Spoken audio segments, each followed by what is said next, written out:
ওরা যে পারমাণবিক বোমা বানাইছে, ওরা হাইড্রোজেন বানাচ্ছে, ভারত আমাদেরকে ধ্বংস করার জন্য অনেক অস্ত্র বানাচ্ছে।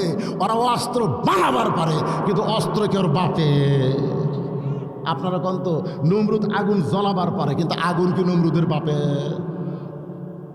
আল্লাহ যদি বলে আগুন পুড়াস না, আগুন কি পুড়াবি নাকি?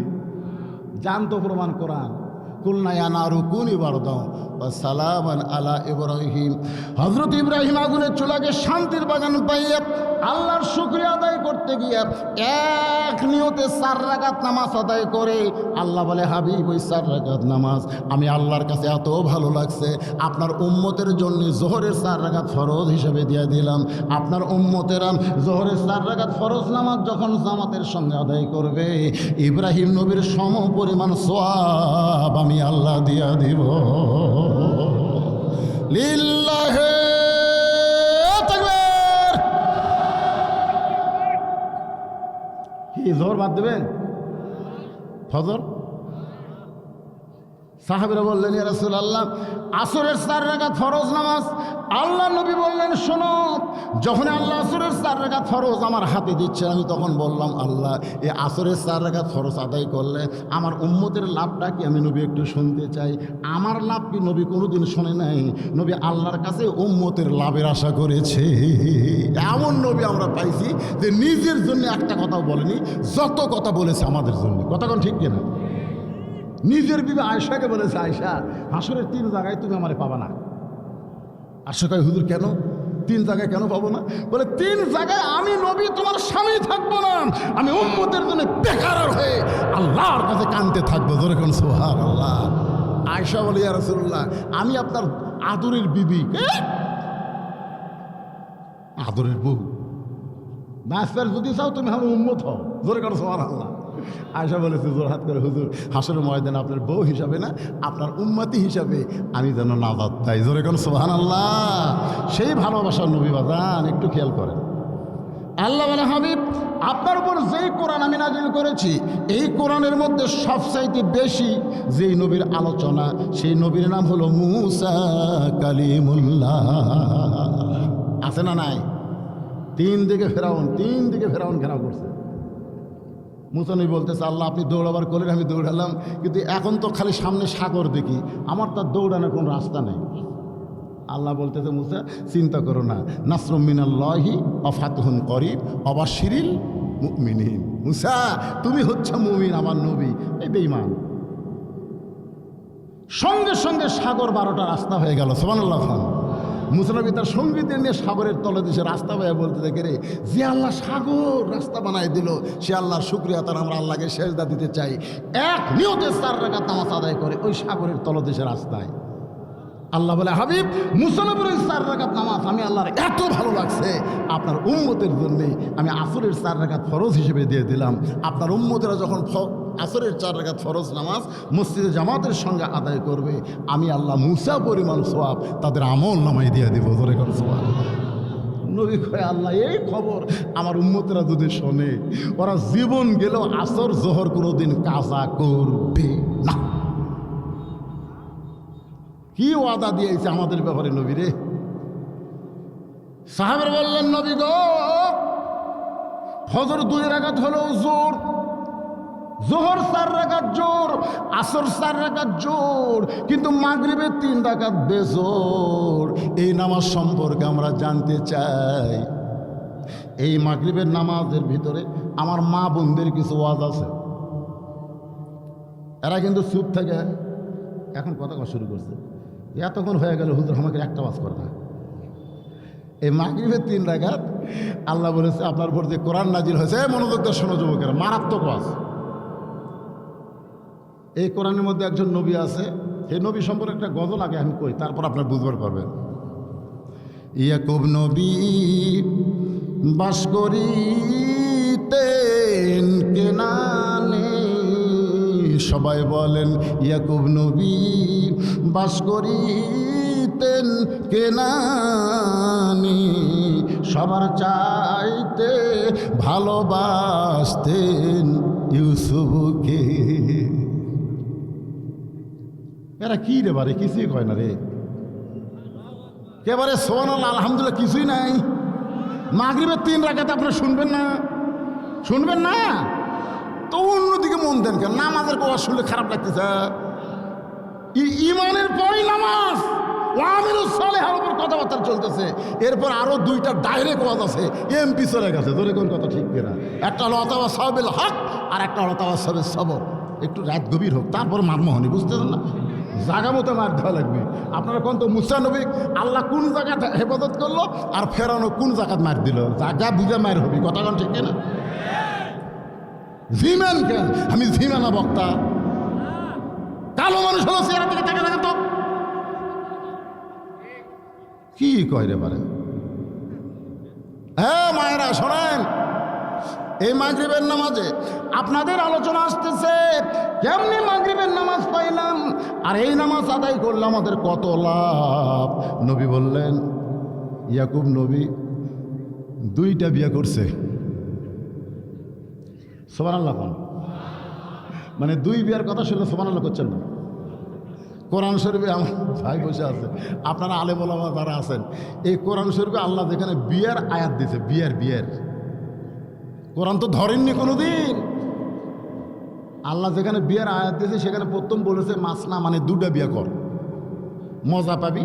এক বউ যদি রাগ করে খাবার দিতে দেরি করে, তুই বলবি ওর কাছে জানো, তুই দৌড়ে তোর হাত ধরে বলবি আমার গোটাল খাও। ধরে কোনো কথা ঠিক কিনা?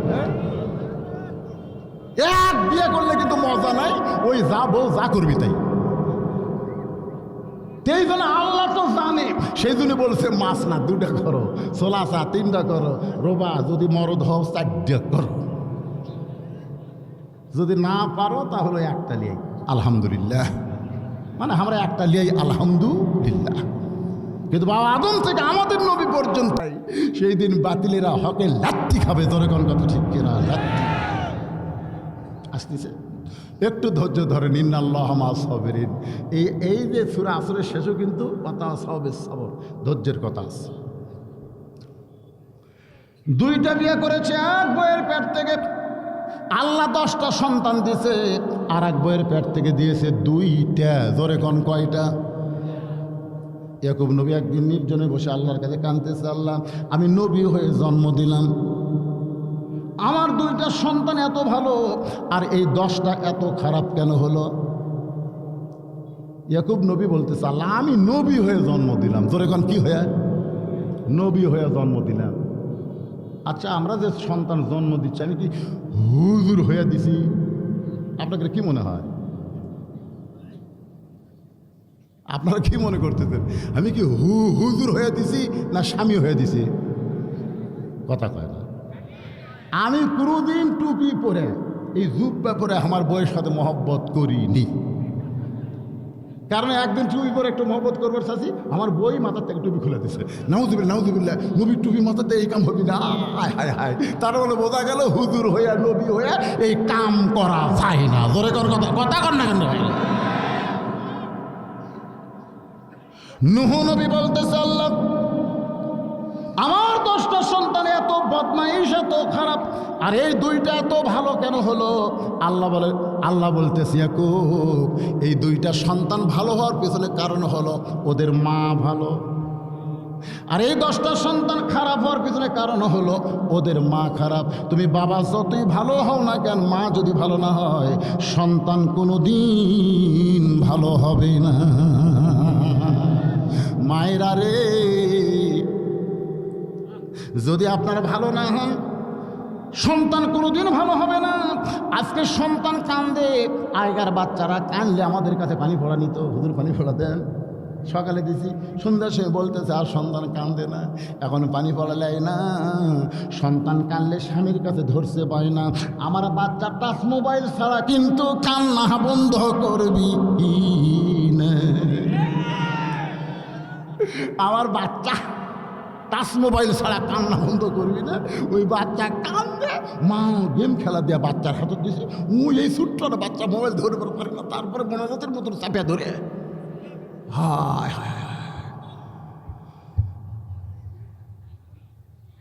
কি বুঝতেছেন মায়েরা? শোনেন, ওয়ামিলুস সালিহাত, ঈমানের পরে আপনাদের 1 নম্বর নেক আমল হলো ওয়াকরনা ফি বুয়ুতিকুন্না ওয়ালা তাবাররাজনা তাবাররুজাল জাহিলিয়াতিল উলা। মেয়েদের জন্য 1 নম্বর নেক আমল হলো, সলে আমল হলো, ভালো আমল হলো, মেয়েদেরকে পর্দার ভিতরে থাকতে হবে। জোরে বলেন, কার ভিতর? পর্দা, পর্দা। ফাতেমা এসে নবীর কাছে বলতেছে, বাবা আমি শুনলাম আপনি নাকি বলছেন মেয়েরা 4টা আমল করলে 8টা জান্নাত। তা আল্লাহ রাসূল বলে, ফাতেমা তোমার কি বিশ্বাস হয়নি? বলে, এত সহজে আল্লাহ জান্নাত দিবি? 4টা আমল করলে 8টা জান্নাত, প্রতি আমলে 2টা করে। রাসূল বলতেছে, তোমাদের জন্য জান্নাত পাওয়া খুবই কঠিন। ফাতেমা চুম করছে, কি কোন আব্বা, আমল কম তাও কঠিন? রাসূল বলেন, ফাতেমা তোমার কি মনে হয়? 1 নম্বর আমল হচ্ছে নামাজ মেয়েদের জন্য, 2 নম্বর হচ্ছে রমজান মাসে রোজা, 3 নম্বর হলো স্বামীর কথা মতো চলা, একটাও চলে না, একটাও চলে না। আর 4 নম্বর হলো হেজাব পরা, পর্দা করা। খালি খালি পর্দার নামে, পর্দার নামে কি চলতেছে? ফ্যাশন, ফ্যাশন, ফ্যাশন চলতেছে। কতগুলো মেয়ে মানুষ আছে ফাতেমার সঙ্গে দেখা করবে, মায়েরা শোনেন এই মাগরিবের নামাজ দিয়ে আপনাকে একটু অসুরাই, ফাতেমার সঙ্গে দেখা করার জন্যে দরজায় কতগুলো মেয়ে মানুষ দাঁড়িয়ে আছে, কিন্তু দরজা বন্ধ। এখন ফাতেমার সঙ্গে দেখা করবে কেমনি? তাকায় থেকে ছোট্ট একটা বাচ্চা দৌড়াদৌড়ি করতেছে। একটা মেয়ে ডাক দিয়েছে, বাবু বাবু এদিকে আসো তো। তো বাবু গিয়ে কয়, আসসালামু আলাইকুম। মেয়েরা চমকে উঠছে, কে রে, আমাকে সালাম দিল, এটা কার রে? এই ছোট্ট না বাচ্চা সালাম দেয়, সোনার লাগান না কেন? ছোট বাচ্চারা সালাম দেয় না? যেরকম দেয় না, কার রে? তো বলতেছে, বাবু তোমার নাম কি? আমার নাম হোসাইন। আমার নাম তো হোসাইন। তুমি তাহলে ফাতেমার সন্তান? বলে, হ্যাঁ। তা আমরা তো তোমার মায়ের সঙ্গে দেখা করবার চাই বাবু, তুমি একটু বাড়ির মধ্যে গিয়া তোমার মায়ের অনুমতি নেই, দরজাটা খুলে দাও। সঙ্গে সঙ্গে হোসাইন দৌড় মারতেছে বাড়িতে, মায়ের কাছে। ধরে কারণ কার কাছে? যেই ঢুকছে ওই ঘরেতে আবার হযরত আলী আল্লাহর কোরআন শরীফ পড়তেছে। হযরত আলী কোরআন শরীফ পড়তেছে, তা কোরআন শরীফ পড়তেছে আর হোসাইন মায়ের ঘরে দৌড় মারতেছে। সঙ্গে সঙ্গে হযরত আলী কোরআন শরীফ পড়া বন্ধ করে, থাম, এ থাম। হোসাইন থামছে। আব্বু থামালেন কেন? কোথায় যাস? বলে, মায়ের কাছে। তোর বয়স কত? তোর বয়স কত? তাকে আমার বয়স কত আপনি ভালো জানেন, এই জন্য তো থামাইছি রে পাগল। এই মুহূর্তে যখন তখন তুমি তোমার মায়ের ঘরে ঢুকতে পারবে না। মায়ের ঘরে ঢুকতে গেলে তোমার অনুমতি লাগবে। সুবহানাল্লাহ কন্যা। তখন হোসেনের বয়স খুব বেশি হলে 4 বছর হবে। 4 বছরে একটা বাচ্চা মায়ের ঘরে ঢুকতে মায়ের অনুমতি লাগবে। মা, ও মা, আমি হোসেন একটু ঢুকবার চাই, 2 মিনিট দেরি কর, কাপড় চোপড় ঠিক করি। কারণ ওর তো বুদ্ধি আছে, ওই বাইরে দেখি কিছু বলবার পারে, ধরে কোন কথা ঠিক কিনা। এই জন্য তুমি তোমার মায়ের ঘরে ঢুকতে গেলে মায়ের অনুমতি লাগবে। আবার বাবা যদি মেয়ের ঘরে ঢুকতে গেলে এখানে কিন্তু মেয়ের অনুমতি লাগবে। আমি যত বড়ই হুজুর হই না কেন, আমার মেয়ের ঘরে যদি আমি ঢুকতে চাই, মেয়ের অনুমতির দরকার আছে না নাই? দরকার আছে না নাই? কারণ এরা ঘরের মধ্যে থাকবে, পর্দার মধ্যে থাকবে, কিন্তু ঘরই যখন পর্দা হয় তখন ঘরের মধ্যে তারা খুব একটা পর্দা করতে চায় না। এই কারণেই ঢুকতে গেলে অনুমতি লাগবে। নবী ফাতেমার ঘরে ঢুকতে গিয়ে অনুমতি লাগছে। আবার হুসাইন ফাতেমার ঘরে ঢুকতে সন্তান অনুমতি লাগবে। শুধু একজনেরই অনুমতি লাগবে না, সেই ব্যক্তি হলো তার স্বামী। বউয়ের ঘরে ঢুকতে কোনো অনুমতির দরকার নাই। সুবহানাল্লাহ আল্লাহ। তাহলে কি বুঝলেন? ছেলে মায়ের ঘরে ঢুকতে কি লাগবে? সবাই কোন কি লাগবে? আমার বাবা যদি মেয়ের ঘরে ঢুকতে কি লাগবে? কিন্তু স্বামী বউয়ের ঘরে ঢুকতে কোনো অনুমতি দরকার নেই। থাম, কি জন্য যাবার শেষ আমার এরপর? তো হোসেন বলতেছে, বাবা কতগুলো মেয়ে মানুষ দরজার দাঁড়িয়ে আছে, আম্মুর সঙ্গে দেখা করবে, মার সঙ্গে দেখা করবে, তুই বস, আমি যাচ্ছি। হযরত আলী অন্দর মহলের দরজায় ভিতর দিকে লক্ষ্য করে দেখে ফাতেমা ঘরের ভিতরে বাম হাতে জাতা ঘুরাই আর ডান হাতে আল্লাহর কোরআন তেলাওয়াত করে। বাম হাতে এরকম জাতা ঘুরাচ্ছে, জাতা ওর মধ্যে জব দিছে, গম দিছে, এটা ঘুরাচ্ছে, আটা হচ্ছে, আর এই ডান হাতে কোরআনের আয়াত দিয়ে কোরআন শরীফ তেলাওয়াত করতেছে। সুবহানাল্লাহ। আলী কয়, আল্লাহ রে, এটা কি রে? এটা আমি কি পাচ্ছি আল্লাহ? আমার ভাঙ্গা ঘর জান্নাত হয়ে গেছে। সুবহানাল্লাহ। রব্বানা পড়েন, রব্বানা আতিনা ফিদ দুনিয়া হাসানাতাও ওয়া ফিল আখিরাতি হাসানা ওয়া কিনা আযাবান নার। তাহলে এই মোনাজাত করতেছে দরজার ডাহায়া যে আল্লাহ, যার দুনিয়া সুন্দর হবে তার আখিরাতও সুন্দর হবে, যাই ভালো পর্দানিশী বউ পাবে, আল্লাহ তার ঘরে বরকত দিবে, কোরআনও তেলাওয়াত চলবে, সংসারের কাজও হবে, পর্দার মধ্যে থাকবে। সুবহানাল্লাহ। এই ঘর আল্লাহর জান্নাত হবি রে। স্বামী দেখে তারিফ করতেছে বইয়ের, আর আমরা এশার নামাজ পড়ে এসে কি দেখতেছি? এশার নামাজ পড়ে এসে দেখতেছি আমার বউ স্টার জলসা জি বাংলা নিয়ে বসে আছে। আমার বইয়ের কারণে আমার ঘর, আমার মুসলমানের ঘর হিন্দু করে পূজার বাদে লুলু লুলু করে বাঁচতেছে। ধরে কোন কথা ঠিক কিনা? মেয়েরা চিন্তা করতেছে মাগরিবের নামাজ না ধরলে ভালো হতো রে। মায়েরা শোনেন, মাগরিবের 3 রাকাত কেমনে পাইলাম, আমাদের কত সওয়াব আল্লাহ দিবে, এইটা জানতে গেলে এই আলোচনাটা একটু শোনাই লাগবে। ধরে কোন কথা ঠিক কিনা ভাই? একটু মনোযোগ দিয়ে শোনেন। এখন 10 জন ফেলা দিয়েছে কুয়ার মধ্যে। ইয়াকুব নবীর কাছে গিয়ে বলতেছে, বাবা আর বহু চেষ্টা করলাম বাবা, কিন্তু ইউসুফকে বাঁচাবার পারলাম না বাবা, বাঘে খাসে। সবাই ঘটনা জানি, সংক্ষিপ্ত করে বলতেছে কারণ মূল থিম এর মধ্যে লুকে আছে। তো আমরা জামাটা নিয়ে আইছি,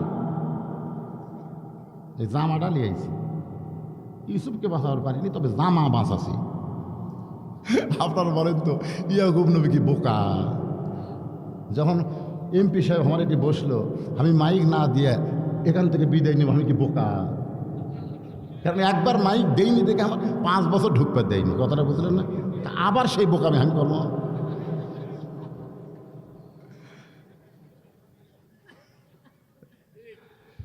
সময়ের কসম দিয়ে আল্লাহ কিন্তু সূরা আসরের আলোচনা করেছে। ভাই আমিও আপনাকে শুনেছি বর্তমান সময়কে সামনে নিয়ে।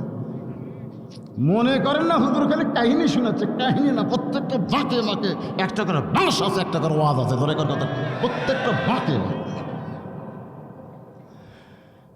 এখন বাঘকে থেকে আমার ভাইকে উদ্ধার করতে পারে নাই, কিন্তু জামা উদ্ধার করেছে বাবা। এই ধরেন ইউসুফের জামা, ইয়াকুব নবীর জামা হাতে নিয়ে চিন্তা করে, জামার কোনো জায়গায় ছিঁড়েনি, ফাটেনি, চিরিনি। বাঘ যদি ইউসুফকে ধরে তাহলে আগে জামাত কামড় মারবে না শরীরে কামড় মারবে? বাঘকে বলেছে ইউসুফ তুমি জামা খোলো, তারপর আমরা তোমার খাই। ইউসুফ হয়তো জামা খুলে থসে, বাঘের খায় খায়, ইউসুফের রক্ত এসে জামার ফেলে দিতে নাকি? ইয়াকুব নবী সব বুঝিছে এরা ষড়যন্ত্র। বাংলার মুসলমান সবই বুঝতেছে, আলিমদের নিয়ে সরকার যা করতেছে সবই ষড়যন্ত্র। ধরে কথা রেখে সব ষড়যন্ত্র, সবাই বুঝতেছে। কিন্তু ইয়াকুব নবী চিন্তা করলো এই মুহূর্তে মুখ খোলা যাবি না, মুখ খুললে ইউসুফ যে পজিশনে আছে এটাও থাকবি না, যে পজিশনে আছে এই পজিশনে থাকবি না। তিনি মুখ বন্ধ করে জামা নিয়ে ঘরের মধ্যে গেলেন। এখন আল্লাহর কাছে দোয়া করতেছে, আল্লাহ আল্লাহ আমার ইউসুফ যেখানেই থাক তুমি তাকে রহমতের চাদরে হেফাজত করো। জোরে কর সুবহানাল্লাহ। আচ্ছা, বাবা যদি সন্তানের জন্য আল্লাহর কাছে দোয়া করে, আপনারা মনে করেন দোয়া কবুল হবে না? দোয়া কবুল হবে না? আর দয়াল বাবা,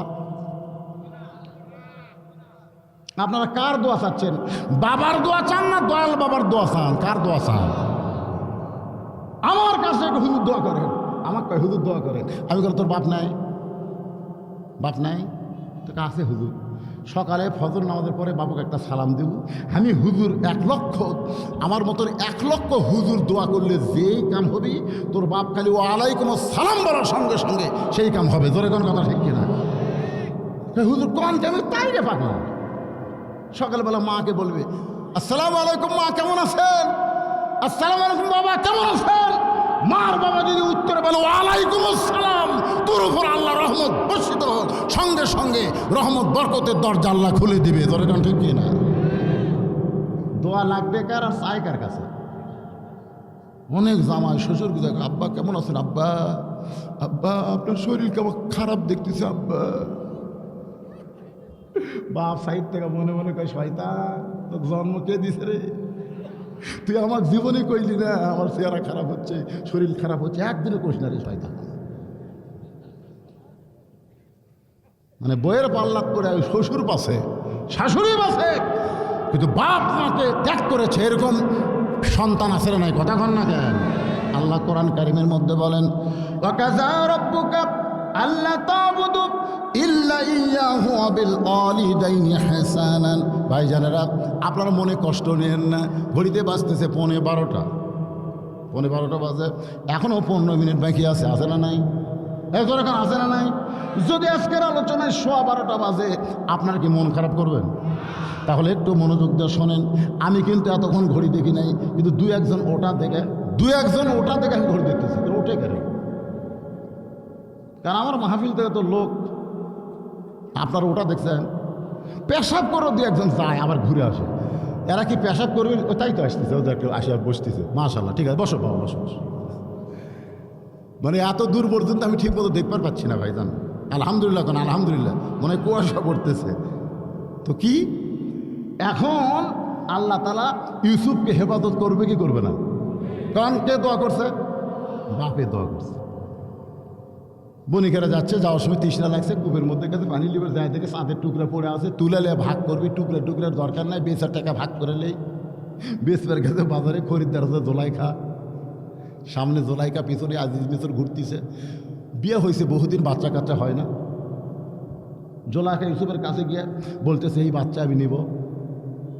যেই বলছে এই বাচ্চা আমি নিব, তখন বণিকের সর্দার ভাবতেছি, মেয়ে মানুষ যখন পছন্দ করছে, দাম বেশি চাওয়া যাবে। কারণ মেয়ে মানুষ যখন কোনো জিনিস পছন্দ করে, 100 টাকার জিনিসের দাম 1000 টাকা। বোক লেজার মার্কেট যান না, টাকা কিন্তু বস্তা বস্তা ফুরাবে, জিনিস ভালো পাবেন না। এক কথা কন ঠিক কি না? যেই দোলাইটা কইছে আমার পছন্দ, তখন বণিকের সর্দার কয়, বাবারে, মেয়ে মানুষ যখন পছন্দ করছে, 1 লক্ষ স্বর্ণ মুদ্রা আজিজ মিশর। তখন মানুষ কিনে বসে, এর দাম কি 1 লক্ষ হয়? জোলাইখা কয়, ও লিভ একটা দিবার পারো না, কি লিভার চলে আমার টাকা দেখো। আজিজ মিশর দেখতেছে প্রধানমন্ত্রী খেপে গেছে, প্রেসিডেন্ট হয়ে লাভ নেই, কিনে দিছে। জোলাইখা লালন পালন করতেছে, লালন পালন করতে করতে করতে করতে এক সময় ইউসুফ যখন বালেগ হচ্ছে, ওই ছোট বাচ্চা থাকলো না, এক সময় বালেগ হয়ে যাচ্ছে। যখন পুরুষ মানুষ বালেগ হয়, তখন তার চেহারার মধ্যে কিছু প্রকাশ পায় না। এদিক দিয়ে দেখবেন চুল উঠবি, এদিক দিয়ে মোচ উঠবি। আল্লাহ জানে, না বালক মেয়া না মরদ বোঝার উপায় নেই। কিন্তু যেই বালেগ হচ্ছে, আল্লাহ তখন চুল দিল, দাড়ি দিল, এই দেখ মরদ, দেখ। মরদ দেখে না, ওই খালি সেলুনের সমানে কামায়। একদিন বউ জানলার কাছে থাকতে একটা মেয়ে এসে ওর স্বামী বলতে, ভাই কেমন আছেন ভাই? তখন বউ কয়, কে রে? আমার স্বামী ভাই কয়, আর আমার দেওয়ার এক চাচা কয়। মানে ওর একটা স্বামীর ছোট ভাই হাবিব সাহেব, ও সবাই চাচা করে কয়। তাহলে আমার দেওয়ার যদি মেয়েরা চাচা করে কয়, তা আমার স্বামী ভাই কয় কে? এক চাচা বানানি লাগবে। বাড়িতে আসলে এখন বউ বলতেছে, চলো আমরা দুইজন একটা মিউজিক দেখি। স্বামী কয়, কি মিউজিক গো? আসো। ঘরের মধ্যে ড্রেসিং টেবিলের সামনে গিয়ে বলতেছে, দেখো তোমার মুখ আর আমার মুখ একই মুখ। স্বামী কয়, তা কেমনে হলো? একই তো, তোমারও দাড়ি নেই মোছ নাই, আমারও দাড়ি নেই মোছ নাই। বউ বলতেছে, আল্লাহ যদি আমাকে দাড়ি দিত, মোছ দিত, কি সুন্দর হতো। এই ফকির, এই মেয়ে মানুষের কোনোদিন দাড়ি মোছ হয়? বউ বলতে, এই ফকির, এই মরদ মানুষ কোনোদিন দাড়ি মোছ সাফা হয়? মানে ওর রাগ ধরছে, আমাকে ভাই করছে, ওই ভাই করছে, তোর বইয়ের রাগ ধরছে, ওই দাড়ি তুই চাচা বানাবি, তোর কি বানাবি? ওই সেদিন থেকে দাঁড়িয়ে তো একটা মেয়ে বলল, তাকাই না, কেউ ভাই খায় না। দুই একজনকে, চাচা কেমন আছেন? বউ কয়, এখন থেকে মরদ আমার, তোকে চাচা আমার মরদ। এখন থেকে মরদ আমার, তোকে চাচা। ও ভাইরা, যদি আপনার স্বামীকে চাচা বানাবার চান, মরদের জন্য, পুরুষের জন্য, তার মুখে দাড়ি রাখার দরকার আছে না ভাইজান?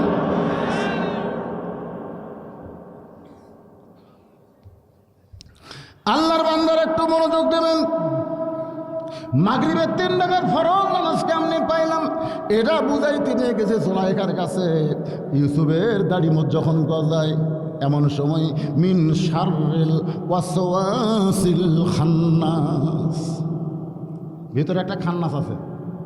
আপনাদের ভিতরে আছে না নাই খান্নাস? এই খান্নাস অসদে দিচ্ছে জুলাইখা, ইউসুফ তোর কোন পক্ষের সন্তান? জুলাইখা বলতেছে আমার তো সন্তান না। তো সন্তান কেমন? তোর বুড়িয়া স্বামী আর কি টকবকা যুবক। সংক্ষেপে বলতে যাচ্ছি, ইউসুফের কাছে জুলাইখা গেছে। এতদিন কিন্তু হাত দিছে, শরীরে হাত দিছে, তখন ওয়াসওয়াসা ছিল না। এবার ওয়াসওয়াসা নিয়ে যে হাত দিছে, আল্লাহ নবী কুল্লু নাবিউন মাসুমাইন, প্রত্যেকটা নবীরা হলো বেগুনা মাসুম। জোরে কোন সুবহানাল্লাহ। ইউসুফ চুম করছে। জুলাইখা বলে চুম করলে কেন? জায়েজ নাই, এইভাবে হাত দেওয়া জায়েজ নাই। জুলাইখা বলে আমি টাকা দেখি না, তুই আমার গোলাম, আমার চাকর, আমার ফুটো মারিস। দেড় কত সাইজ করতেছি, সোজা আঙ্গুলে ঘি না উঠলে আঙ্গুল ব্যাকা করে তোলা লাগবে। দরজা জানলা বন্ধ করে ইউসুফের সঙ্গে যখন জুলাইখা খারাপ কিছু করবার চায়, ইউসুফ বললেন ইন্না খাফুল্লাহ, আমি ভয় করি কাকে? জোরে বলেন কাকে? জুলাইখা বলে দরজা জানলায় চাবি লাগায়া, তালা লাগায় চাবি রাখছে আমার কাছে, তোমাকে বাঁচানোর কেউ নাই। ইউসুফ বললেন হাসবি আল্লাহু নিমাল ওয়াকিল ওয়া নিমাল মাওলা ওয়া নিমান নাসির। সব দরজার তালা খুলে দিছে কে? শেষের দরজায় যখন ইউসুফ আইছে, জুলাইখা দেখলো চাবি আমার হাতে, তালা খুলে যাচ্ছে অটোমেটিক। একে দৌড়ে যায় পিছনে, এরকম পাঞ্জাবে ছিল, খামসে ধরছে। মনে করছেন ইউসুফ তার জামার মহব্বতে হয়তো ব্রেক করবে, কিন্তু যার কোনে যে আল্লাহর ভয়, তার কোন দিন জামার মহব্বত হয়? যার কোন জামার মহব্বত হয় নাই। যখন এরপর আল্লাহর ভয়ে জুলাইখার কূটকৌশল থেকে ইউসুফ পালায় গেছে, জুলাইখা দেখলো আমার তো কোনো কিছুই হলো না, সঙ্গে সঙ্গে চলে গেছে রাজদরবারে। বিচারকদের সামনে দাঁড়িয়ে বলতেছে, ও মহান বিচারকরা শোনেন, আমি আজিজ মিশরের বিবি জুলাইখা, আমার গোলাম ইউসুফ আমার সর্বনাশ করবার চাইছিল, আমাকে ধর্ষণ করবার চাইছিল। আমি বহু চেষ্টা করে আমার ইজ্জত বাঁচাইছি। আমি ইউসুফের বিচার চাই। সর্বপ্রথম একজন নারী নবীর বিরুদ্ধে নির্যাতনের বিচার দিল, তাহলে আলেমদের বিরুদ্ধেও এইরকম বিচার দেওয়া দরকার। জোরে কোন কথা ঠিক কি না? আলেমদের বিরুদ্ধে এরকম তো বিচার চাইবেই। সমস্ত বিচারক বলে জুলাইখা কোনো টেনশন করেন না, ইউসুফের বিচার হবে। দেখছেন বিচারকের কথা? বিচার হবে, ইউসুফের বিচার হবে। পরদিন ইউসুফকে নিয়ে গেছে। ইউসুফ নবী হাজার হাজার মানুষ তার দিক থেকে দেখতে পারে, জিকেরে মা হয়ে লালন পালন করলো, সেই মাকে ধর্ষণ করবার চাই, এই নিমকরাম কে রে? হাজার হাজার মানুষ ইউসুফকে দেখতে পারাইছে, কিন্তু মুখের দিকে তাকায় কয় না, না এই ব্যক্তি কোনদিন এমন অকাম করবার পারে না। চেহারা দেখাই সবাই হতবাক। রে ইউসুফ নবী চোখের পানি বের করে আল্লাহকে বলতেছেন, বিনা দোষে দোষী কইরা আল্লাহ ইউসুফ দিবা জেলখানায়, আল্লাহ উপায় বলো না, জনম দুঃখী কপাল পোড়া নবী ইউসুফ একজনা। আল্লাহ কয় কান্দিস না। বিচারকেরা বলতেছে, কে ইউসুফ, যে তোকে সন্তানের মতো লালন পালন করেছে, সেই মাকে তুই ধর্ষণ করতে চাইলি কেন? সবাই মুখ বন্ধ করে আছে, দেখতেছে মায়ের কোলে একটা বাচ্চা 2 মাস বয়স হয়নি, দেখতেছে শালার সব তো বোবা শয়তান, একটাও কথা কবি না। আল্লাহ তখন ওই বাচ্চার জবান ফুটে দিছে। ধরে কোন সুবহানাল্লাহ। বিচারকের কে কথা কয় রে? মা দেখবে আমার বাচ্চা 2 মাস বয়স, এর মুখ দিয়ে কথা ফুটছে। সবাই কয় বাচ্চা দেখবার চাই। বাচ্চা যখন টেজের উপর নিয়ে আসে, বাচ্চা বলতেছে, বিচারকেরা তদন্ত ছাড়া বিচার করা যাবে না, বিচার যদি করতে চাও তদন্ত করে বিচার করো। ইউসুফের জামার দিকে লক্ষ্য করে দেখবো, জামার সামনে যদি ছিঁড়ে ইউসুফ দোষী হবে, কারণ ইউসুফ জুলাইখাকে ধর্ষণ করবার চাইছে, জুলাইখা ইজ্জত করেছে, তদন্ত করে দেখো জামার পিছনে যদি ছেঁড়া হয় তাহলে ইউসুফ নির্দোষ, কারণ জুলাইখা তাকে আটকাবার চাইছে, ইউসুফ তার প্রলোভনে পা দেয়নি। ছোট্ট বাচ্চার মুখ থেকে কথা কয় বন্ধু, সবাই কয় ইউসুফের জামা ঘুরাও, তাকায় দেখে সামনে ছেঁড়া তো দূরের কত, একটা ময়লাও নেই, পিছন থেকে তাকায় দেখে জামা ছিঁড়া ফানাফাট। সব বিচারক মাথা নিচু করে চিন্তা করে, ইউসুফ তুমি নির্দোষী, ইউসুফ ইউসুফ তুমি নির্দোষী, কিন্তু আমরা জবান খুলবার পারতেছি না রে, আমরা চাপত পড়েছি, চাপ। সব বিচারকে কিন্তু জানে, সব বিচারকে জানে আলেমরা নির্দোষী, ধরে কত কথা কন না কেন, কিন্তু আমরা মুখ খুলবার পারতেছি না, আমরা চাপে পড়েছি, চাপত পড়েছি। কোন বিচারক যখন মুখ খোলে না, তখন জুলাইখার স্বামী প্রধানমন্ত্রী আজিজ মিসর বলে, রে বিচারকরা, তদন্ত করার পরে বলো দোষী কে নির্দোষী কে। সমস্ত বিচারপতির ভিতরে হিন্দু একটা বিচারপতি, সিনহা মার্কা, ধরে এখন কি মার্কা, আগে অন্যায় কাম করে এখন তো ভুল করতেছে, বাইরে যে কয় আমি চলে গেলে চোখে, মানে আমি কি করলাম কেউ বুঝার পারলে রাজার এখন কথা ঠিক না, কিন্তু পরে বুঝবেন।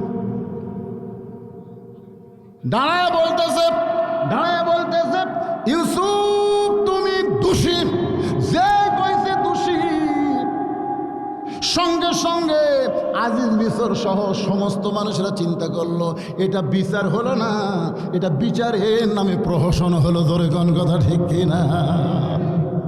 জেলখানায় বন্দি করলো, জেলখানায় বন্দি থাকতে থাকতে আমার আল্লাহ তাআলা মাগরিবের 3 রাকাত নামাজ কেমনে পাইলাম একটু বলতেছি, এর মধ্যে মা বোনদের কথা একটু বলে ফেললাম ভাইজান। এখন আসেন, ইউসুফ নবী এক সময় কি হলো, মিশরের খাদ্যমন্ত্রী, এক সময় প্রধানমন্ত্রী, সুবহানাল্লাহ খান। ওই 10 ভাই যারা হাত পা বান্ধে কুয়ার মধ্যে ফেলে দিছিল না, ওরা 10 ভাই গেছে ইউসুফ নবীর কাছে, যাই বলতেছে, মহামান্য রাষ্ট্রপতি, প্রধানমন্ত্রী, আমরা হলাম কেনান দেশের অধিবাসী, আমাদের বাবা ইয়াকুব নবী খাদ্যের অভাবে আপনার সান্নিধ্যে এসেছি। ইউসুফ মনে মনে কয়, তোরাই 10 জন রে, আমি এত কান্দা কানছি ভাই সেদিন রে, যে ভাই আমাকে ছাড়া দে, আমি বাপ মার কাছে যাবো না, আমি এমন জায়গায় যাবো আর তোরকে কোনো অসুবিধা হবে না, তোরা তাও আমার কথা শুনিস না, তোরা আমাকে হাত পা বাঁধলে কুয়ার মধ্যে ফেলে দিলি। এই চিন্তা কিন্তু ইউসুফ নবী প্রকাশ্যে না, মনে মনে করতেছে। সেদিন আমি অসহায় ছিলাম, তোরা আমাকে হাত পা বাঁধলে কুয়ার মধ্যে ফেলে দিছিস, আজকে আমি মিশরের রাষ্ট্রপতি। ধর র্যাব, কোবরা, পুলিশ কোথায়, ধর। ইউসুফের ইমান বলতেছে, এই ইউসুফ, এই তারা তো কুয়ার মধ্যে না ফেলে দিলি, তুই আজকে প্রেসিডেন্ট হওয়ার পারতি। ইমান বলতেছে, আমি আল্লাহ তো কোন জায়গার টাকা টানিয়ে কোন জায়গায় বসাছি। অতীতের কথা মনে করিস কেন, অতীতের কথা মনে করিস কেন, 42 বছর আগেকার কথা মনে করে আজকে কেন তুই এদেরকে কষ্ট দিবি। মানে বিয়ার রাতেই বুঝলেন বইয়ের ওপর সন্দেহ আছে। ওই বউ বাসর বেড়া ঘুরতেছে, বাপ মাকে কে বাবা বউ ভরত বেড়া ঘুরিস কেন, বলতেছে আব্বা মনে হয় বউ আমার প্রেম করছে। বাপ কয় মনে হয় প্রেম করছে, এর উপরে বাসর করবি না, পাগলা, বিয়ার আগে যা করছে বিয়ার পরে যা না করে সেক দে যা। ওই বাপ মার কথা মতো বউয়ের সাথে সংসার করছে, ছেলে হচ্ছে মেয়ে হচ্ছে লাতি লুৎকুর হচ্ছে। 42 বছর পরে বাপ মা যখন মরে গেছে, তখন ওই বেড়াম ওর মাথা চানা দিছে, মাথা চানা, ওই আগেকার বেড়াম মাথা চানা দিছে। ওই বইয়ের ঘরে যাই বলতেছে, তোমাকে আমি তালাক দেব। বউ কয় আমার অপরাধ, কয় বিয়ার আগে প্রেম করছে, তো বিয়ার আগে প্রেম করছে, বিয়ার রাতেই তালাক দাও। এত বছর সংসার করার পরে তালাক দিবে, তোমার বেটা হচ্ছে লাতি লুৎকুর হচ্ছে, আর তোমাকে ছাড়বি। পুরানো পাগলামি চলবে না। বাংলার মুসলমান একটু মনোযোগ দিয়ে কথাগুলো শুনবেন। ইউসুফ ইউসুফ নবী তাদেরকে খাবার দিলেন। ইয়াকুব নবীর সঙ্গে যখন ইউসুফের দেখা হচ্ছে, সঙ্গে সঙ্গে ইয়াকুব দুইখানা হাত বাড়ায় দেয়। আল্লাহ ডাকতে বলে, ইয়াকুব রে, এত বছর পরে তোমার হারানো সন্তান ইউসুফকে তোমার বুকে ফিরাই দিলাম, তুমি আমারে কি দিবা? বাপ বেটা মিলে এক নিয়তে 3 রাকাত নামাজ পড়ে। এই 3 রাকাত নামাজ আল্লাহর কাছে এতই ভালো লাগে।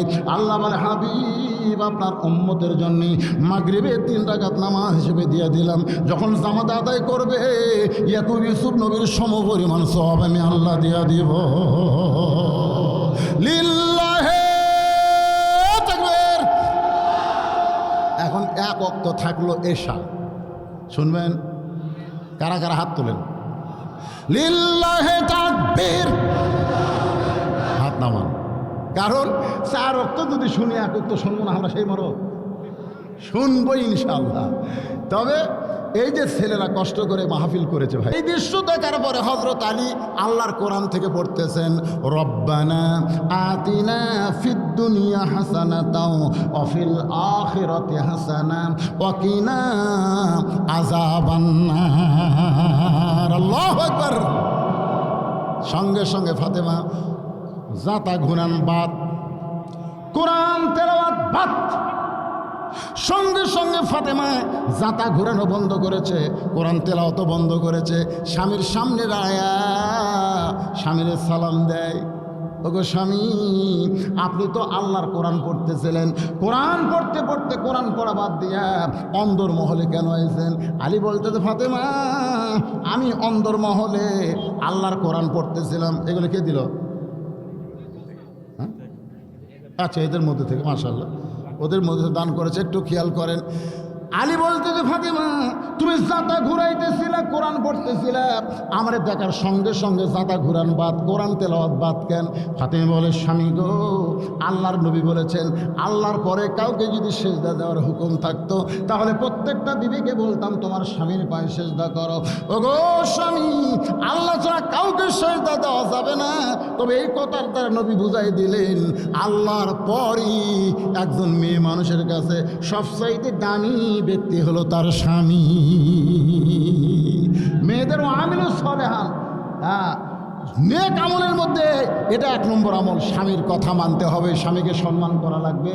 ফাতেমা বলতেছে, আপনি যখন আমার ঘরের দরজায় আমার কিসের জাতা ঘুরান, কিসের কোরআন তেলাওয়াত? কোরআন তেলাওয়াত করা হলো নফল, আর স্বামীর সামনে মহব্বত নিয়ে দাঁড়ানো হলো ফরজ।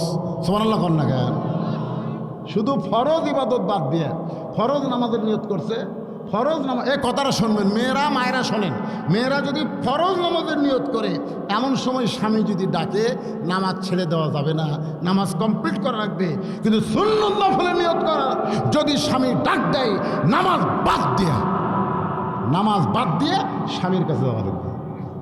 কথা কয় না? সুবহানাল্লাহ কয় না? এটা কি আপনাকে পক্ষে পড়ছে না বিপক্ষে পড়তেছে?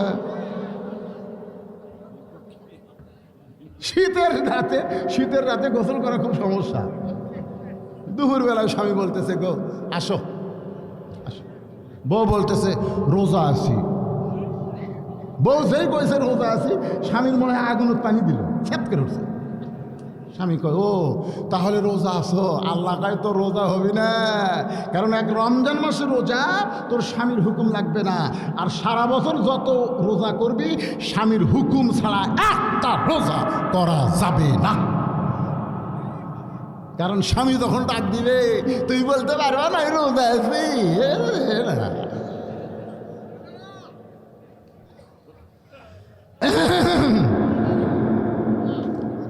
মায়েরা করছে, আজ যা ওয়াজ দিচ্ছে বাবা, এগুলো কি আমার বানানো কথা? কথা বানানো ভাই, বানানো কথা।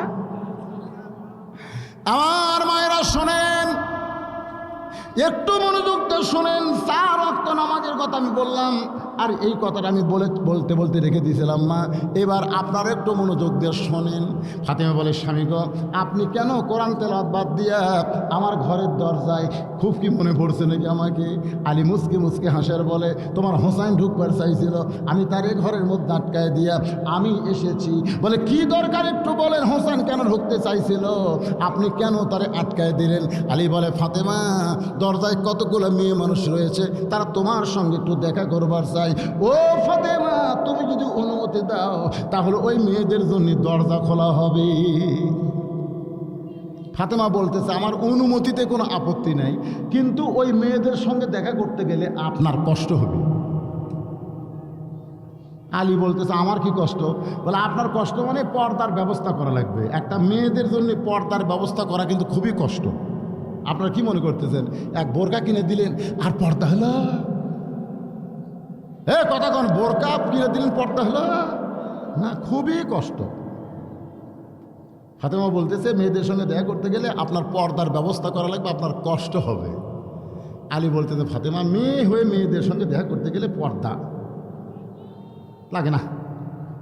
ফাতেমা বলতেছে আপনি জ্ঞানীর রাজা হওয়ার পারেন, কিন্তু পর্দা ব্যাপারে আপনি আমার সাথে কম জানেন। সুবহানাল্লাহ হবেন না? আলী হচ্ছে জ্ঞানীর রাজা, জ্ঞানীর রাজা। রাসূল বলেছে আনা মাদিনাতুল ইলমে ওয়া আলিউ বাবুহা। এই যে জ্ঞানীর রাজাকে ফাতেমা বলতেছে আপনি পর্দা বিষয়ে আমার চাইতে কম জানেন।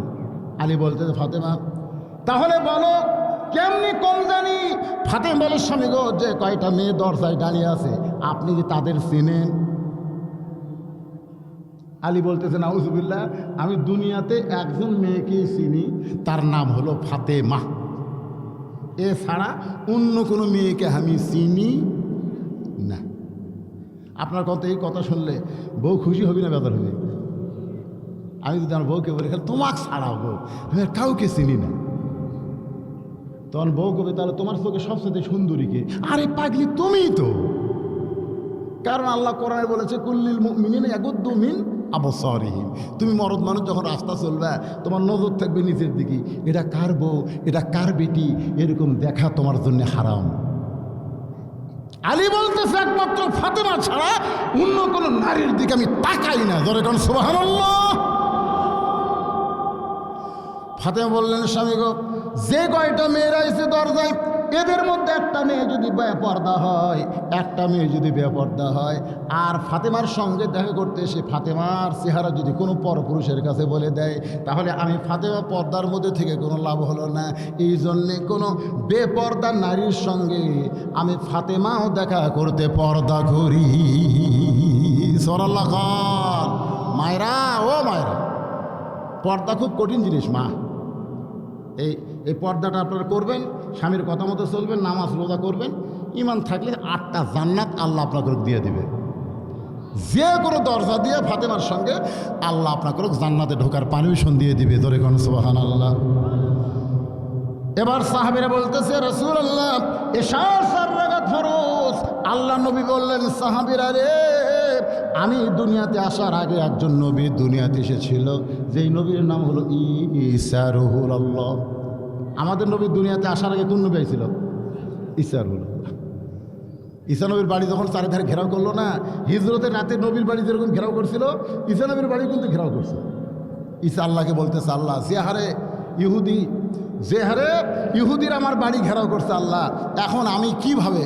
আল্লাহ কয় টেনশন করেন না, ওরা বাড়ির চারিধারে খাড়া হয়ে আছে, আমি ছাদ কানা করে ছাদ ফাটা করে ফুটা করে আপনাকে নিয়ে আসবো। ছাদ খুলে আল্লাহ ঈসা নবীরে নিয়ে গেছে। সুবহানাল্লাহ। আপনারা বলেন তো ঈসা নবী কি মরছে? জোরে কর মরছে? মরে নাই, 4র্থ আসমানে আছে। তো ইহুদিরা অনেকক্ষণ পহরা দিতে দিতে মনে করতেছে কে রে, এই যে পহরা দিচ্ছি এ তো বাড়ায় না।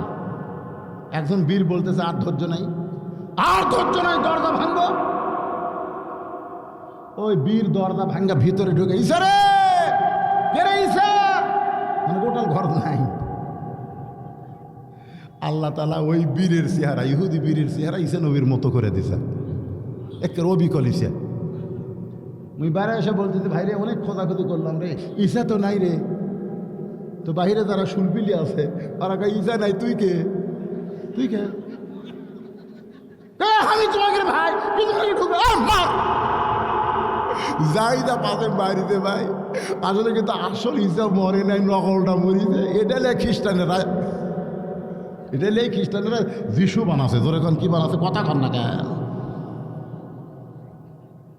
ওই 4র্থ আসমানে ঈসা নবী যাওয়ার পরে ঈসা নবী আল্লাহকে ডাকতে বলে আল্লাহ দুনিয়াতে মানুষ যায় মরার জন্যে, দুনিয়াতে মানুষ যায় কিসের জন্যে? এই সত্যি কথাটা আপনারা বলেন, দুনিয়াতে মানুষ যায় কিসের জন্যে? মরার জন্যে। মিনহা খালাকনাকুম অফিহা নুইদুকুম অমিনহা নুখরিজুকুম তারাতান উখরা। জোরে বলেন সুবহানাল্লাহ। দুনিয়াতে মানুষ যায় মরার জন্যে। ওগো আল্লাহ, আমি ঈসা দুনিয়াতে গেলাম, আমার তো মৃত্যু হলো না, আমার কি মৃত্যু হবে না? আল্লাহ বললেন কুল্লু মান আলাইহা ফানু ওয়া ইয়াবকা ওয়াজহু রাব্বিকা যুল জালালি ওয়াল ইকরাম। ঈসা রে, শুধু তুমি না, যে আজরাইল মানুষের জান কবজ করে, ওই আজরাইলকেও একদিন মরা লাগবে। শুধু একজন মান তো মরবে না, তিনি হলেন আমাদের আল্লাহ। আজরাইলের মৃত্যু, আজরাইল মৃত্যু একটা বই আছে, আজরাইলের মৃত্যু। বইয়ের নাম কি? কিনে পড়বেন? হায় হায়, আল্লাহকে আজরাইল খুঁজে খাতে দেখো তার কেউ আছে নাকি? আজরাইলকে তন্ন তন্ন করে খুঁজেছে আল্লাহ, কেউ নাই। আল্লাহকে ভালো করে খুঁজে দেখো কেউ আছে? আল্লাহ নাই তো, আমার খোঁজা লাগবে কে? আপনি তো সব জানেন, আপনি দেখেন কেউ নাই। আল্লাহকে আছে রে। আজরাইল কোথায়? আল্লাহ কয় তুই। যেই কইছে তুই, তখন আজরাইল আল্লাহ তাহলে কি? এখন জান কবজ কর, জান কবজ কর। এতদিন জান কবজ করলি, কত সন্তান কেঁদেছে, কত বাবা কেঁদেছে, তোর তো মায়া হয়নি রে, তুই তো নির্দয়। এখন নিজের জান নিজেই কবজ কর। আজরাইলের মৃত্যু বললে আপনার চোখ দিয়ে দোপটা পানি পড়বেই। আজরাইল কয় আল্লাহ, এই শেষ কাজটা যে আমার কাজ, আমাকেই করা লাগবে। ভুটভুটি যাচ্ছে, তার শব্দ তাকাচ্ছেন। মোনাজাত করে দিই, ইস্তেগফার পড়েন। একটু মনোযোগ দিয়ে শুনুন। ঈসা নবীকে আল্লাহ ডাক দেওয়া, ঈসা তোমারও মৃত্যু হবে। ঈসা বলতেছে আল্লাহ চতুর্থ আসমানে। আল্লাহ বলে চতুর্থ আসমানে না, আবার তোমাকে দুনিয়াতে প্রেরণ করা হবে। ঈসা বলতেছে আল্লাহ আবার নবী করে আমাকে প্রেরণ করবেন। আল্লাহ বলে নবী না, বিশ্ব নবীর উম্মত করে তোমাকে প্রেরণ করা হবে। সঙ্গে সঙ্গে ঈসা নবী এক নিয়তে 4 রাকাত নামাজ আদায় করে। এই নামাজটা আদায় করে বলে আল্লাহ আমি নবী হয়ে খুশি হবার পারি নাই, কিন্তু বিশ্ব নবীর উম্মত করে আবার দুনিয়াতে প্রেরণ করবা, এই খুশিতে আমি 4 রাকাত শুকরিয়া আদায় করে দিলাম। আল্লাহ মানে হাবিবি গো, ঈসা নবীর ওই 4 রাকাত নামাজ আপনার উম্মতের জন্য এশার 4 রাকাত ফরজ হিসাবে দিয়ে দিলাম। এশার 4 রাকাত ফরজ নামাজ যখন আদায় করবে, ঈসা নবীর সমপরিমাণ সওয়াব আমি আল্লাহ দিয়া দিব। ওয়া আমিলুস সালিহাত, নেক আমল। 1 নম্বর নামাজ। আপনারা যে নামাজের ওয়াজ শুনলেন, কোন ওয়াক্ত বাদ দিবেন? কন না গে যুবকেরা, কোন ওয়াক্ত বাদ দিবা বাবা? মাশাআল্লাহ। কারা কারা মাগরিব এশার নামাজ পড়েননি হাত তোলেন, এ কথা আমি বলবো না। মাগরিব কারা মাগরিব আর এশা কারা কারা পড়েন হাত তোলেন, এ কথা আমি বলবো না। কিন্তু কারা কারা ফজরের নামাজ পড়বেন না, তারা একটু হাত তোলেন। যে হুজুর আপনি যতই নামাজের ওয়াজ করেন, আমরা নামাজ পড়বো না, না ছাড়বো না, পড়বো না, এ কারা আছেন হাত তোলেন দেখি। তাহলে যুবকদের মাহফিল সার্থক, তাহলে যুবকদের মাহফিল সার্থক। খালি বছর বছর তাফসীর করলে হবে না, এখান থেকে নামাজই তৈরি করা লাগবে। জোরে কোন কথা ঠিক কিনা? আমরা মসজিদের আদায় করি, মসজিদ করতেছি বাবা, একতলা মসজিদ, দোতলা হচ্ছে, টাকা দাও, ইট দাও, সিমেন্ট দাও। একদিনও তো কইল না মুসল্লি দাও, মুসল্লি দাও। মসজিদ সুন্দর হসে, কিন্তু মুসল্লি কিন্তু নাই। আমাকে মসজিদ লাগবে না, আমাকে মুসল্লি লাগবে। জোরে কোন কথা ঠিক কিনা? আজকে প্রত্যেক গ্রামে গ্রামে সুন্দর সুন্দর মসজিদ গড়ে উঠছে, কিন্তু মুসল্লি নাই। যারা মুসল্লি হবার চাষে তারকে আর্ধেকেরই মাজা ভেঙে গেছে, এখন তারা সিয়ারলে মসজিদে রওনা দেয়। মসজিদে সিয়ার চলবি না। আগামীকাল আপনাদের পাশি কি চেরাকপুর আমার মাহফিল আছে, সূরা আসরের আমি 2টা বিষয় ওয়াজ করলাম। গরম ওয়াজ আগামীকাল হবে, অতাও সবিল হক অতাও সবিল সবর। হক আর সবর, এই 2টার উপর ইনশাআল্লাহ আলোচনা হবে। আল্লাহ যদি হায়াত রাখে আবার দেখা হবে ইনশাআল্লাহ। ইস্তিগফার পড়ে আস্তাগফিরুল্লাহ রব্বি মিন কুল্লি জামবি ওয়া তুবু ইলাইহি, আস্তাগফিরুল্লাহ রব্বি মিন কুল্লি জামবি ওয়া তুবু ইলাইহি। সবে মিরাজের নামাজ, রোজা, রাখা যাবে কিনা? সবে মেরাজের কোনো নামাজও নাই, রোজাও নেই। সবে মেরাজের কোনো নামাজ নাই, কথা কয় না, রোজাও নাই। তো যেটা নাই সেটা রাখবেন কেন? আশুরার নামাজ পড়া যাবে কিনা? আশুরারও কোনো নামাজ নাই। হ্যাঁ, রোজা আছে, রোজা তো একেবারে সেই নবী রাখছেন।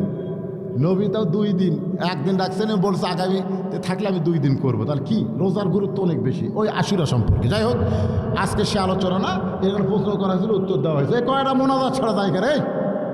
এরকে হিম্মত এত বেশি হলো কেন? না না, আগামীকাল পর্যন্ত বাঁচার গ্যারান্টি নাই।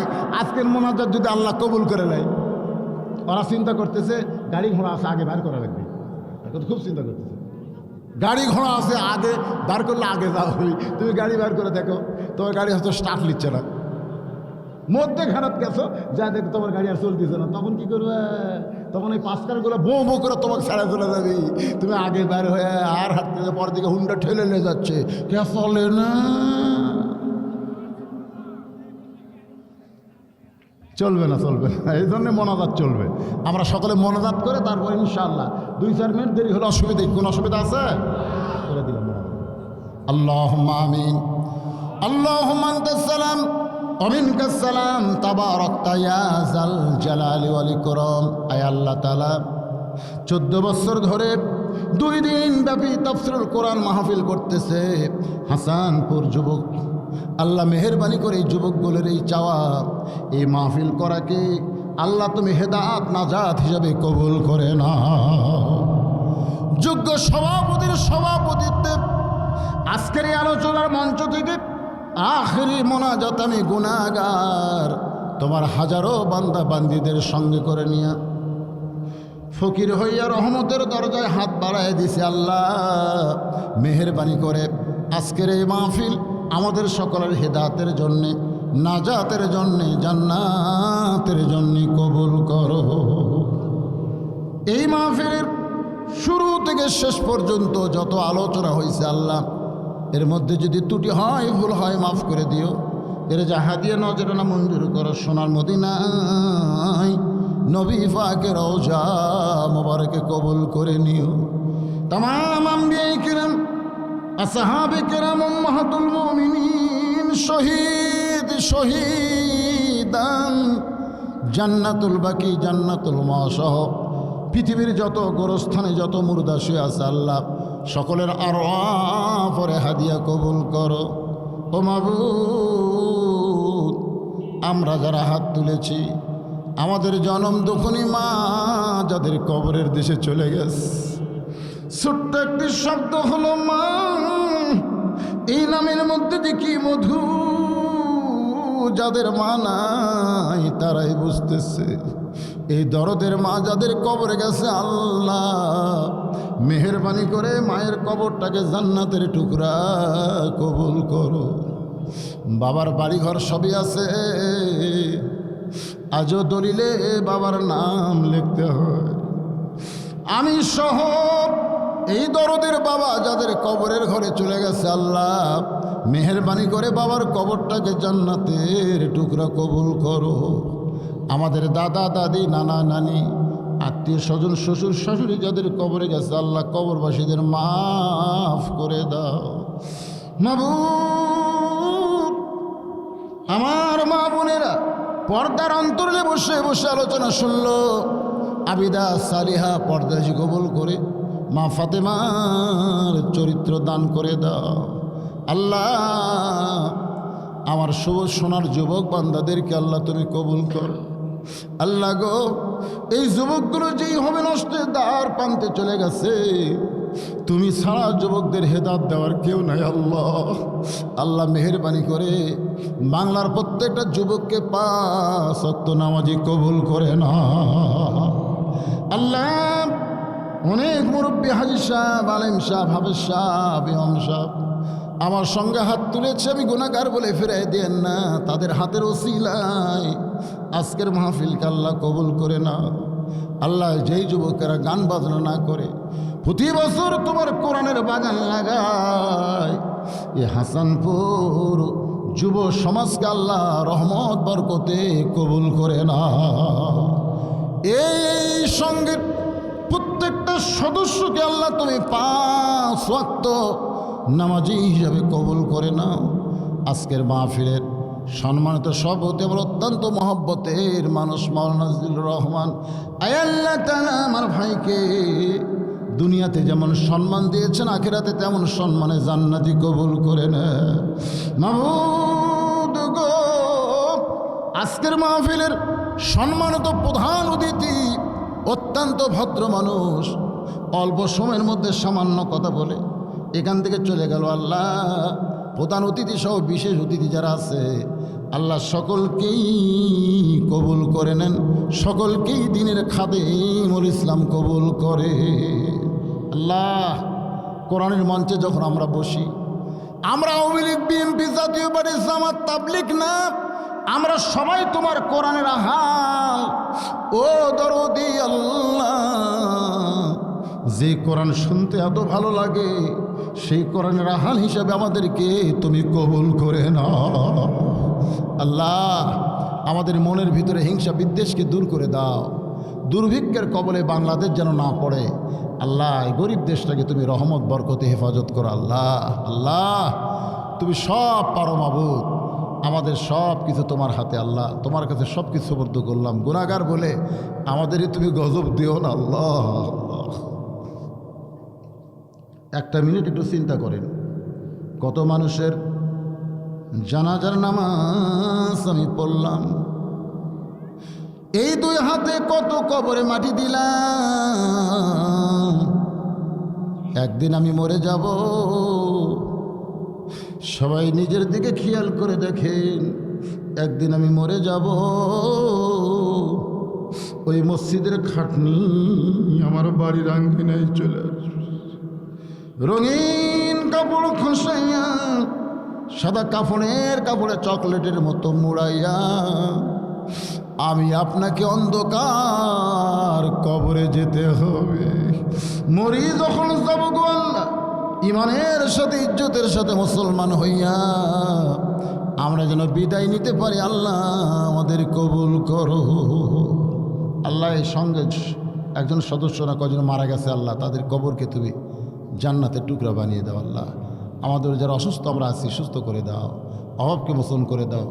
মৃত্যুর সময় আমাদের জবানে তুমি জারি করে দিও লা ইলাহা ইল্লাল্লাহু মুহাম্মাদুর রাসূলুল্লাহ সাল্লাল্লাহু আলাইহি ওয়াসাল্লাম।